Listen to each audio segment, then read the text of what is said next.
Okay, so this is part 2 of the last time I read the book. I know at the end of the video I said I'd do it the night after, but I got really busy and stuff. Anyways, left off chapter 2, page 9.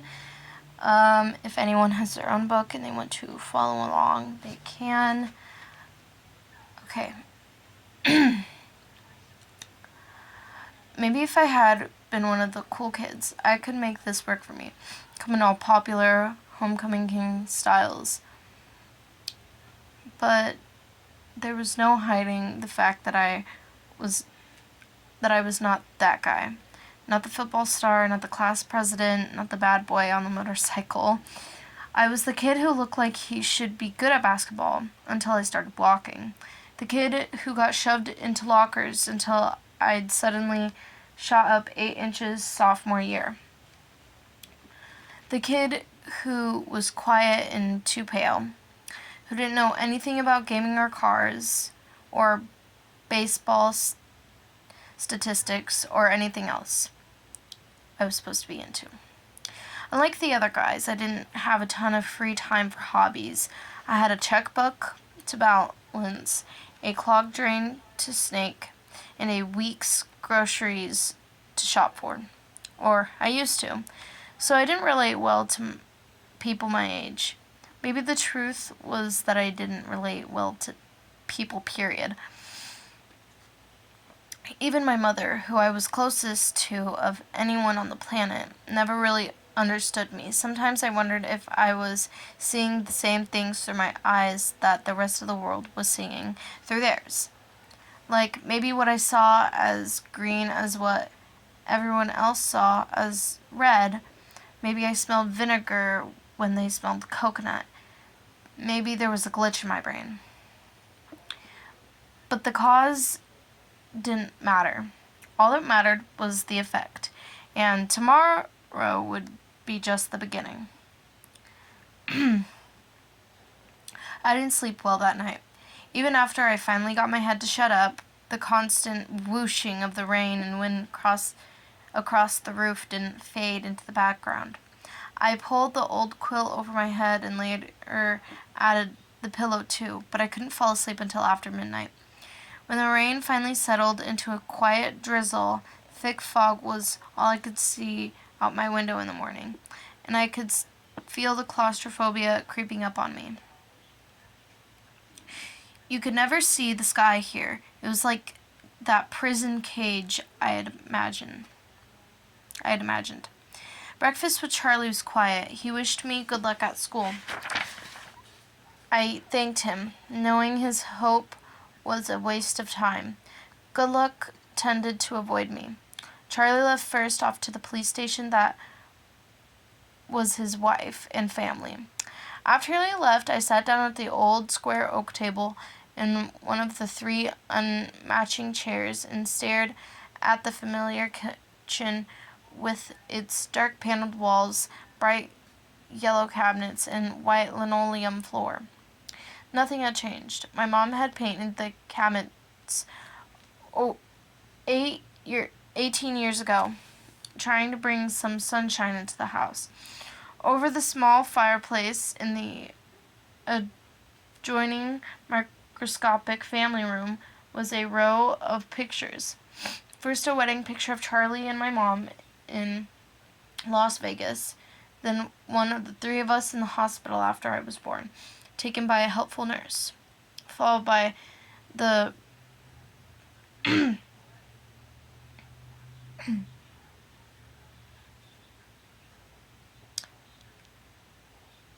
I don't know how to read that word.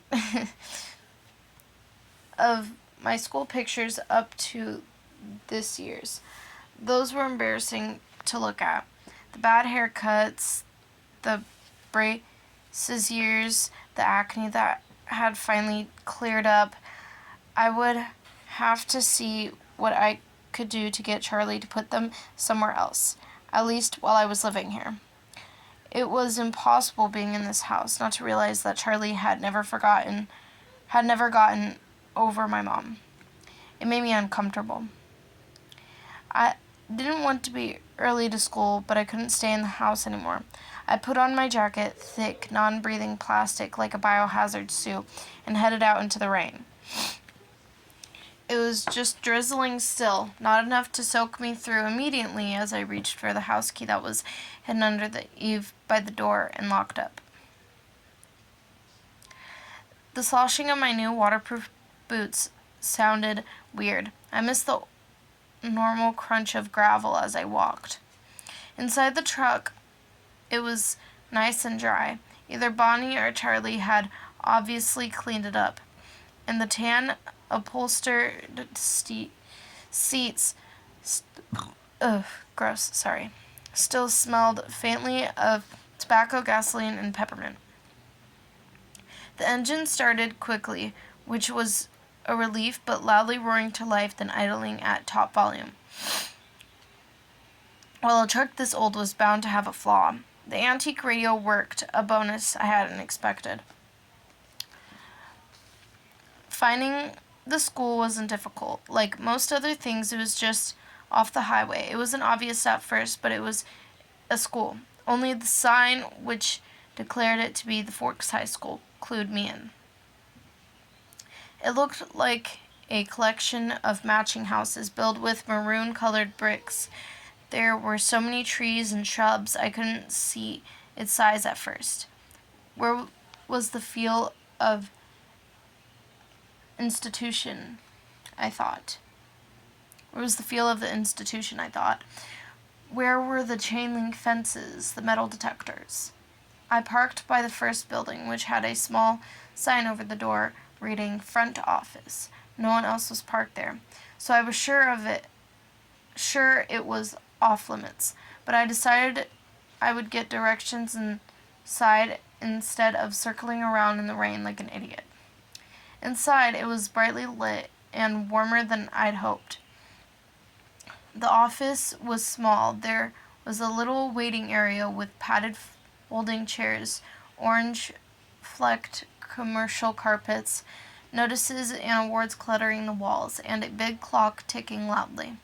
Plants grew everywhere in large plastic pots, as if there weren't enough greenery outside. The room was cut in half by a long counter, cluttered with wire baskets full of papers and brightly colored flyers taped to the front. There were 3 desks behind the counter. A round, balding man in glasses sat at one.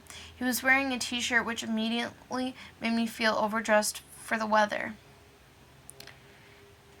The balding man looked up. "Can I help you?" "I'm Bill Swan," I informed him, and saw the quick recognition in his eyes. I was expected already, the subject of gossip. The chief's son, the one with the unstable mom, come home at last. "Of course," he said. He dug through the leaning stack of papers on his desk till he found the one he was looking for. "I have your schedule right here, Beaufort, and a map of the school." He brought several sheets to the counter to show me. It's Beau, please." "Oh, sure, Beau." He went through my classes for me, highlighting the best route to each on the map. He gave me a slip to have each teacher sign, which I was to bring back at the end of the day. He smiled and hoped, like Charlie, that I would like it here in Forks. I smiled back as convincingly as I could. When I went back out to my truck, other students were starting to arrive. I drove around the school, following the line of traffic. Most of the cars were older like mine, nothing flashy. At home, I lived in one of the few lower-income neighborhoods that were included in the Paradise Valley district. It was a common thing to see a new Mercedes or Porsche in the student lot. The nicest car here was a brand new silver Volvo, and it stood out. Still, I cut the engine as soon as I was in a spot so that the ear-splitting volume wouldn't draw attention to me. I looked at the map in the truck, trying to memorize it now. Hopefully, I wouldn't have to walk around with it stuck in front of my nose all day. I stuffed everything in my backpack, slung the strap over my shoulder, and sucked in a huge breath. It won't be that bad, I lied to myself. Seriously, though, this wasn't a life and death situation. It was just high school. It's not like anyone was going to bite me. I finally exhaled and stepped out of the truck. Okay, hold on, I gotta take a second. That's funny. Okay. I pulled my hood over my face. Sorry. Okay. I pulled my hood down over my face as I walked to the sidewalk, crowded with teenagers. My plain black jacket didn't stand out. I was glad to see, though there wasn't much I could do about my height. I hunched my shoulders and kept my head down. Once I got around the cafeteria, Building 3 was easy to spot. A large black 3 was painted on a white square on the east corner. I followed 2 unisex raincoats through the door. The classroom was small. The people in front of me stopped just inside the door to hang up their coats on a long row of hooks. I copied them. They were 2 girls, one a porcelain-colored blonde, the other also pale with light brown hair. At least my skin wouldn't be a standout here. I took the slip to the teacher, a narrow woman with shining hair whose desk had a nameplate identifying her as Miss Mason. She gawked at me when she saw my name, discouraging, and I could feel the blood rush into my face, no doubt forming unattractive splotches across my cheeks and neck. At least she sent me to an empty desk at the back without introducing me to the class. I tried to fold myself into the little desk as inconspicuously as possible. It was harder for my new classmates to stare at me in the back, but somehow they managed. I kept my eyes down on the reading list the teacher had given me.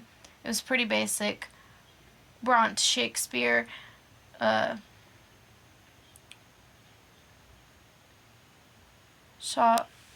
Chaucer, Faulkner. I'd already read everything. That was comforting and boring. I wondered if my mom would send me my folder of old essays, or if she would think that was cheating. I went through different arguments with her in my head while the teacher droned on. When the bell rang, a pale, skinny girl with skin problems and black hair as an oil slick leaned across the aisle to talk to me.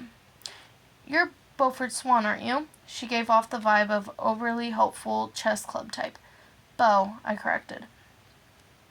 Everyone within a 3-seat radius looked at me. "Where's your next class?" she asked.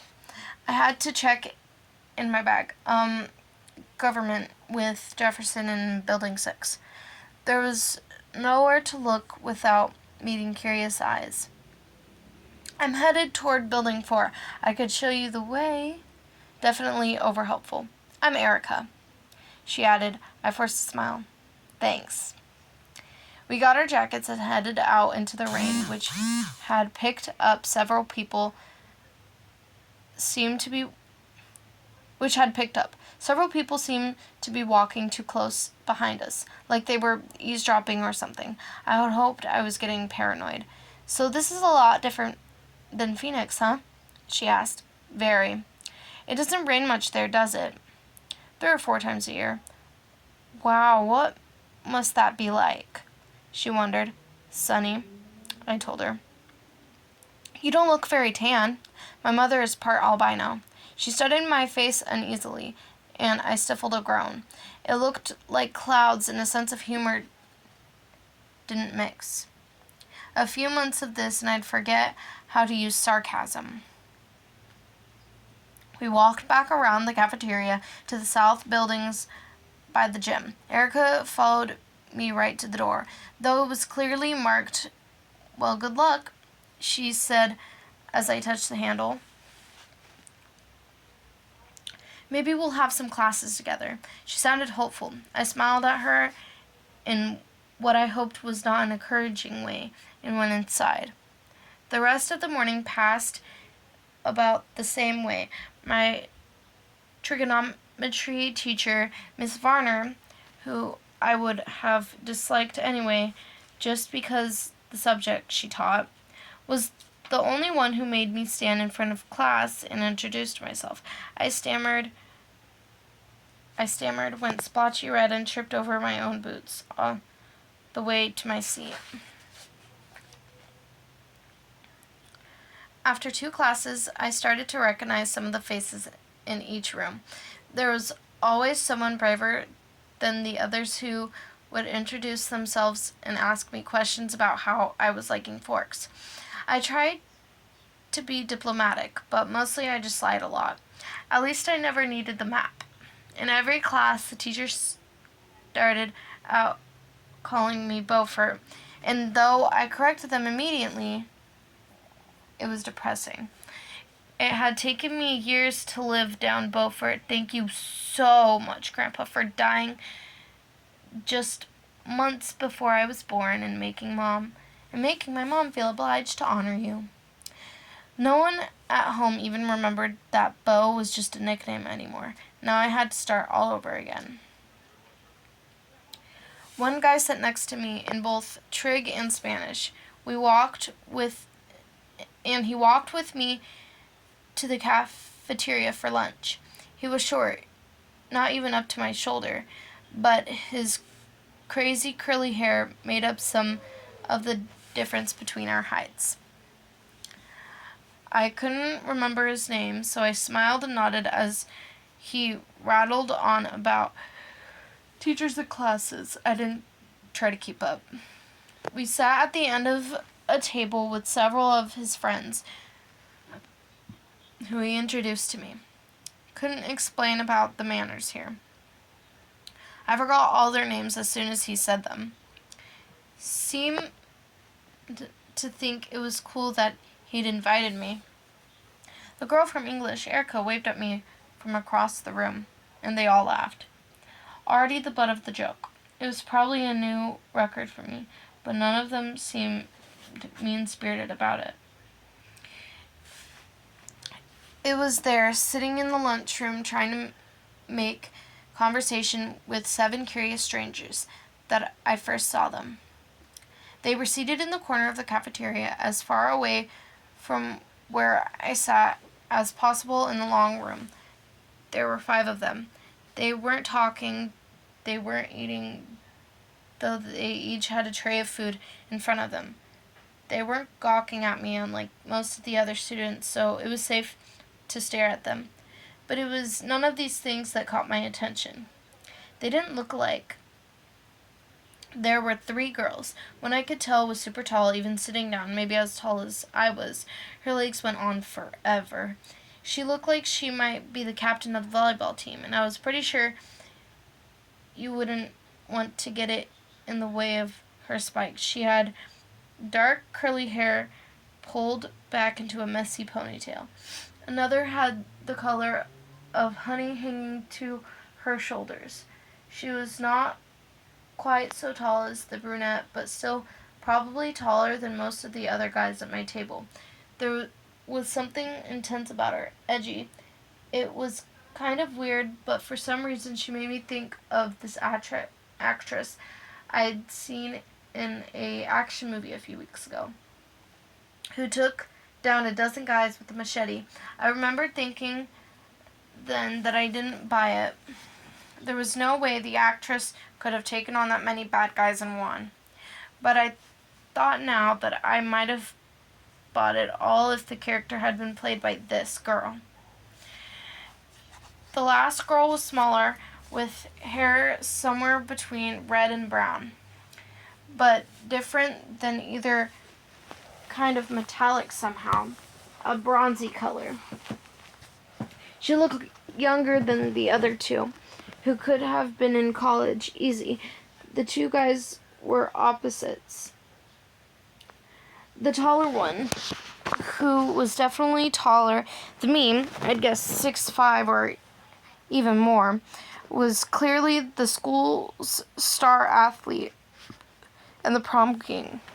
The guy who had always had dibs on whatever equipment he wanted in the weight room. His straight gold hair was wound into a bun on the back of his head, but there was nothing feminine about it. Somehow it made him look even more like a man. He was clearly too cool for this school, or any other I could imagine. The shorter guy was weary, his dark hair buzzed so short it was just a shadow across his scalp. Totally different, and yet they were all exactly alike. Every one of them was chalky pale, the palest of all students living in this sunless town, paler than me, the albino. They all had very dark eyes. From here, they looked black, despite the range in their hair colors. There were deep shadows under all their eyes, purple shadows, like bruises. Maybe the 5 of them had just pulled an all-nighter. Or maybe they were recovering from broken noses. Except that their noses, all their features were straight, angular. But that wasn't why I couldn't look away. I stared because their faces, so different, so similar, were all insanely and humanly beautiful. The girls and guys both beautiful. They were faces you never saw in real life, just airbrushed in magazines, on billboards, or in a museum, painted by an old master as the face of an angel. It was hard to believe they were real. I decided the most beautiful of all was the smaller girl with bronze-colored hair. Though I expected the female half of the student body would vote the movie star blonde guy. They would be wrong, though. I mean, all of them were gorgeous, but the girl was something more than just beautiful. She was absolutely perfect. It was an upsetting, disturbing kind of perfection. It made my stomach uneasy. They were all looking away from each other, away from the rest of the students, away from anything in particular, as far as I could tell. It reminded me of models posed so artistically for an ad aesthetic on Wii. As I watched, the weary skinhead guy rose with his tray, unopened soda, untouched apple, and walked with a quick, graceful lope that belonged on a runway.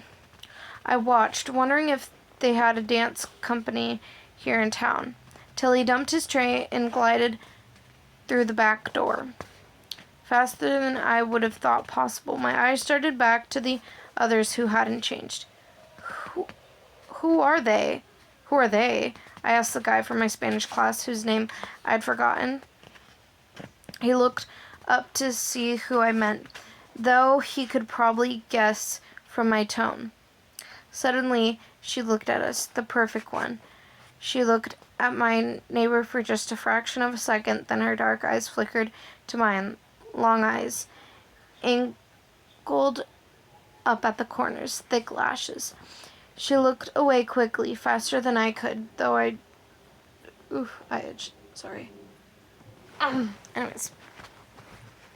Though I dropped my stare, as soon as she glanced our way, I could feel the patches of red start to bloom in my face. In that brief flash of a glance, her face wasn't interested at all. It was like he had called her name, and she looked up involuntarily. In an involuntary response, already having decided not to answer. My neighbor laughed once, uncomfortable, looking down at the table like I did. He muttered his answer under his breath. Those are the Cullens and the Hales. Edith and Eleanor Cullen, Jasmine and Royal Hale. The one who left was Archie Cullen. They live with Dr. Cullen and her husband. I glanced sideways at the perfect girl who was looking at her tray now, picking a bagel to pieces with thin, pale fingers. Her mouth was moving very quickly, her full lips barely opening. The other three looked away, but I still thought she might be speaking quietly to them. Weird names, old-fashioned. The kinds of names grandparents had, like my name. Maybe that was the thing here. Small town names? And then I finally remembered that my neighbor was named Jeremy, a totally normal name. There were 2 kids named Jeremy in my history class back home. They're all very good looking. What an understatement. Yeah, Jeremy agreed with another laugh. They're all together, though. Royal and Eleanor, Archie and Jasmine?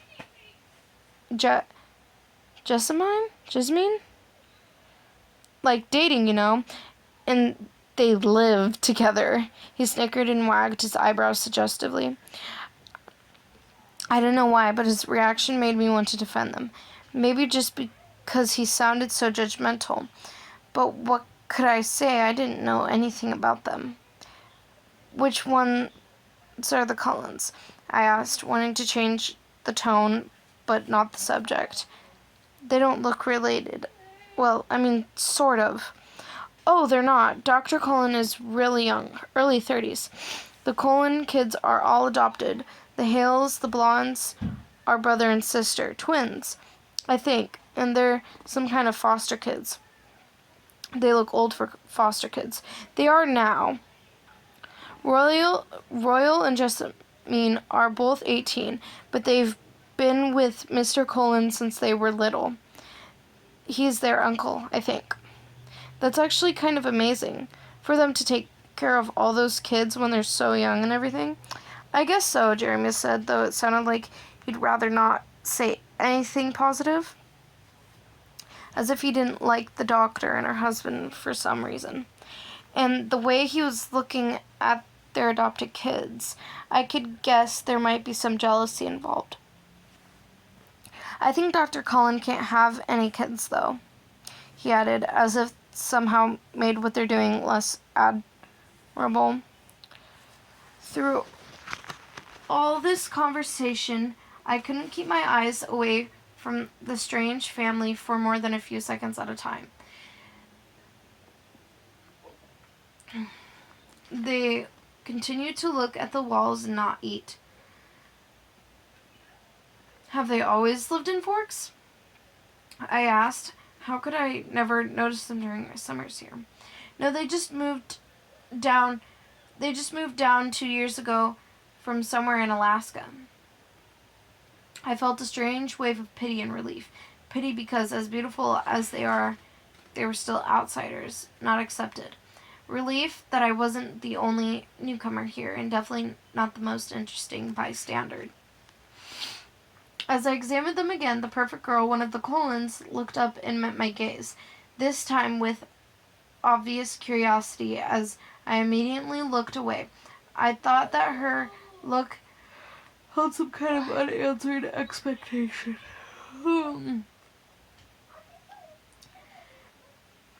Which one is the girl with the reddish-brown hair?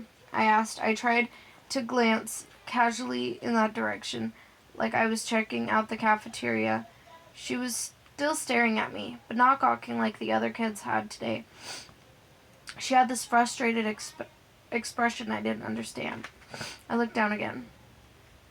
That's Edith. She's hot, sure, but don't waste your time. She doesn't go out with anyone. Apparently none of the guys here are good enough for her.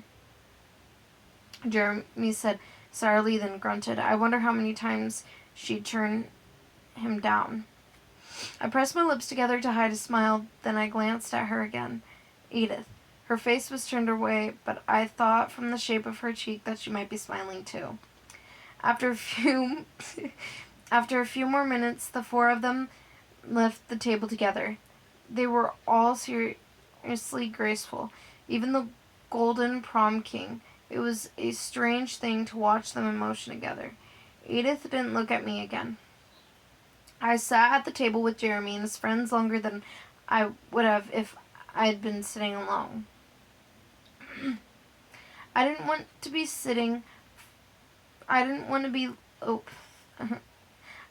late for class on my first day. One of my new acquaintances, who politely reminded me that his name was Alan, had biology 2 with me the next hour. We walked to class together in silence. He was probably shy like me. When we entered the classroom, Alan went to sit at a black-topped lab table, exactly like the ones I used to at home. He already had a neighbor. In fact, all the tables were filled but one. Next to the center aisle, I recognized Edith Cullen by her unusual metallic hair sitting next to a single open seat. My heart started pounding a little faster than usual. As I walked down the aisle to do my required intro for the teacher and get my slip signed, I was watching her, trying to make it convert. Just as I passed, she suddenly went rigid in her seat. Her face jerked up toward mine so fast it surprised me, staring with the strangest expression. It was more than angry. It was furious, hostile. I looked away, stunned, going red again. I scrambled over a book in the walkway and had to catch myself on the edge of a table. The girl sitting there giggled. I'd been right about the eyes. They were black, coal black.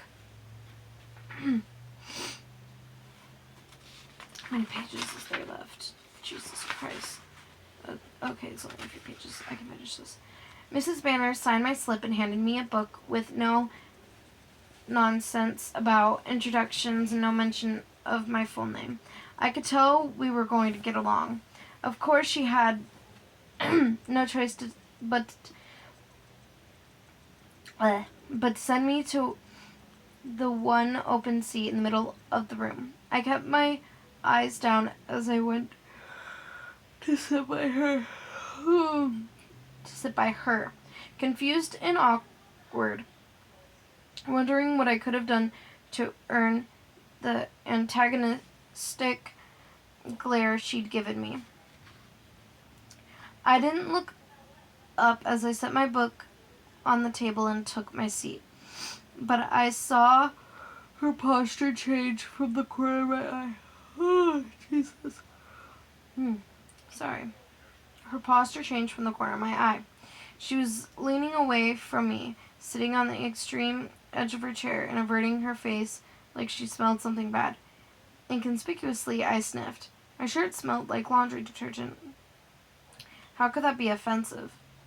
I scooted my chair to the right, giving her as much space as I could, and I tried to pay attention to the teacher. The lecture on cellular anatomy, something I'd already studied, I took notes carefully anyway, always looking down. I couldn't stop myself from shooting the occasional glance at the strange girl next to me. Though the entire class, she never relaxed her stiff position on the edge of her chair, sitting as far from me as possible, with her hair hiding most of her face. Her hand was clenched into a fist on the top of her left thigh, tendons standing out under her pale skin. This, too, she never relaxed.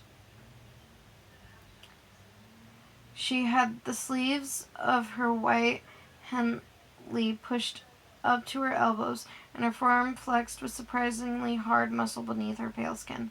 I couldn't help but notice how perfect that skin was. Not one freckle, not one scar. The class seemed to drag on longer than the rest. Was it because the day was finally ending, or because I was waiting for her tight fist to loosen? It never did. She continued to sit so still it looked like she wasn't even breathing. What was wrong with her? Was this how she usually acted? I questioned my quick judgment on Jeremy's sour grapes at lunch today.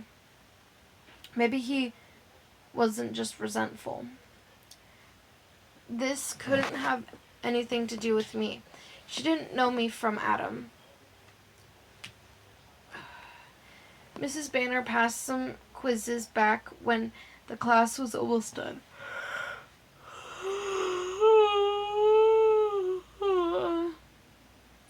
She handed me one to give to the girl. I glanced at the top and automatically, 100%, I'd been spelling her name wrong in my head. It was Edith, not Edith.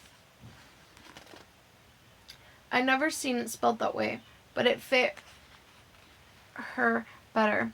I glanced down at her as I slid the paper over, and then suddenly regretted it.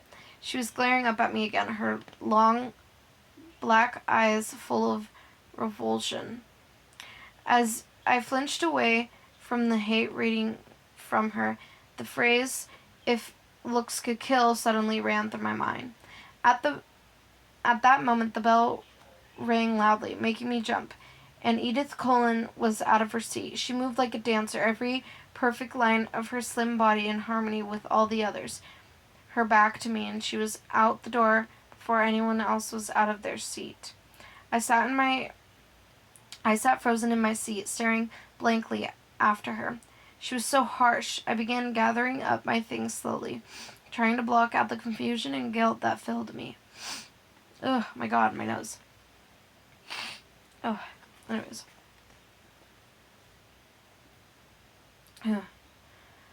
Why should I feel guilty? I hadn't done anything wrong. How could I have? I hadn't actually even met her. "Aren't you Beaufort Swan?" a female voice asked. I looked up to see a cute baby-faced girl, her hair carefully flat-ironed into a pale blonde curtain, smiling at me in a friendly way. She obviously didn't think I smelled bad. "Beau," I corrected her, smiling back. "I'm Michaela." "Hi, Michaela. Do you need any help finding your next class?" "I'm headed to the gym, actually. I think I can find it." "That's my next class, too." She seemed thrilled, though it wasn't such a big coincidence in a school this small. We walked to class together. She was a chatterer. She supplied most of the conversation, which made it easy for me. Jesus Christ, my nose. She lived in California till she was 10, so she got how I felt about the sun. It turned out she'd been in my English class also. She was the nicest person I met today. But as we were entering the gym, she also asked, "So, did you stab Edith Cullen with a pencil or what?" I've never seen her act like that. I winced. I guess I wasn't the only one who noticed, and apparently that wasn't Edith Cullen's usual behavior. I decided to play dumb. "Was that the girl I sat next to in biology?" "Yeah," she said. "She looked like she was in pain or something." "I don't know," I responded. I never spoke to her. "She's weird." Michaela lingered by me instead of heading to the dressing room. "If I got to sit by you, I would have talked to you." I smiled at her before walking through the boys' locker room door. She was kind and seemed to like me. But that wasn't enough to make me forget the last strange hour. The gym teacher, Coach Clapp, found me in a uniform, but she didn't make me dress down for today's class. At home, only 2 years of PE were required. Here, PE was mandatory for all 4 years. My own special version of hell. I watched 4 volleyball games running simultaneously, remembering how many injuries I had sustained and inflicted. Playing volleyball, I felt a little nauseated. The final bell rang at last. I walked slowly to the office to return my paperwork. The rain had faded away, but the wind was strong and colder. I zipped my jacket up and shoved my free hand into a pocket. When I walked into the warm office, I almost turned around and walked back out. Edith Cullen stood at the desk in front of me. Impossible not to recognize her tangled bronze hair. She didn't seem to notice the sound of my entrance. I stood pressed against the back wall, waiting for the balding receptionist to be free. She was arguing with him in a low, velvety voice. I quickly picked up the gist of the argument. She was trying to trade from 6-hour biology to another time, any other time. This could not be about me. Had to be something else, something that happened before I got to the biology room. The look on her face must have been about some other problem. It was impossible that a stranger could take such sudden, intense dislike to me. I wasn't interesting enough to be worth that strong of a reaction. The door opened again, and a cold wind suddenly gusted through the room, rustling the papers on the desk, waving through my hair. The girl who came in merely stepped to the desk and placed a note in the wire basket and walked out again. But Edith Cullen's back stiffened and she turned slowly to glare at me. Her face was ridiculously perfect, not even one tiny flaw to make her seem human. With piercing hate filled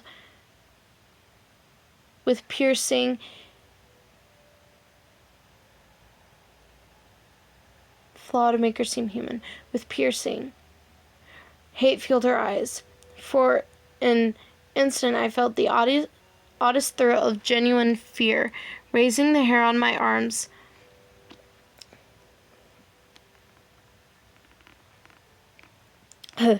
Sorry. As if she were going to pull a gun out and shoot me. The look only lasted a second, but it was colder than the freezing wind. She turned back to the receptionist. "Never mind then," she said quickly in a voice like silk. "I can see that it's impossible. Thank you so much for your help." She turned on her heel without another look at me and disappeared out the door. I went robotically to the desk, my face white for once instead of red, and handed him the signed slip. "How did your first day go, son?" he asked. "Fine," I lied, my voice cracking. I could see I hadn't convinced him. When I got to the truck, it was almost the last car in the lot. It seemed like a haven, already the closest thing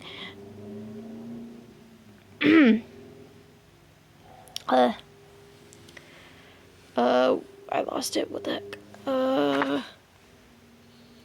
Already the closest thing to home I had in this wet green hell. I sat inside for a while, just staring out the windshield blankly, but soon I was cold enough to want the heater. So I turned the key and the engine roared to life. I headed back to Charlie's house, trying to think of nothing at all. That is the end of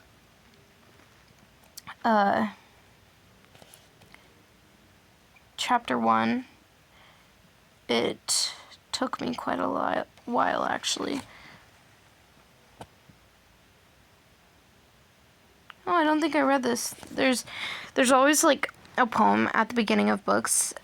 Like, in every book, like, one of the books, there was, the Fire and Ice poem.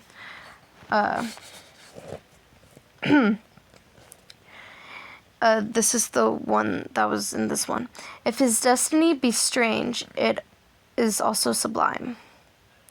I mean, it's not really, it's like a quote, I guess. Anyway, that was the end of chapter 1. I've been reading for almost an hour. I might read chapter 2 soon. I'm not sure, but bye-bye.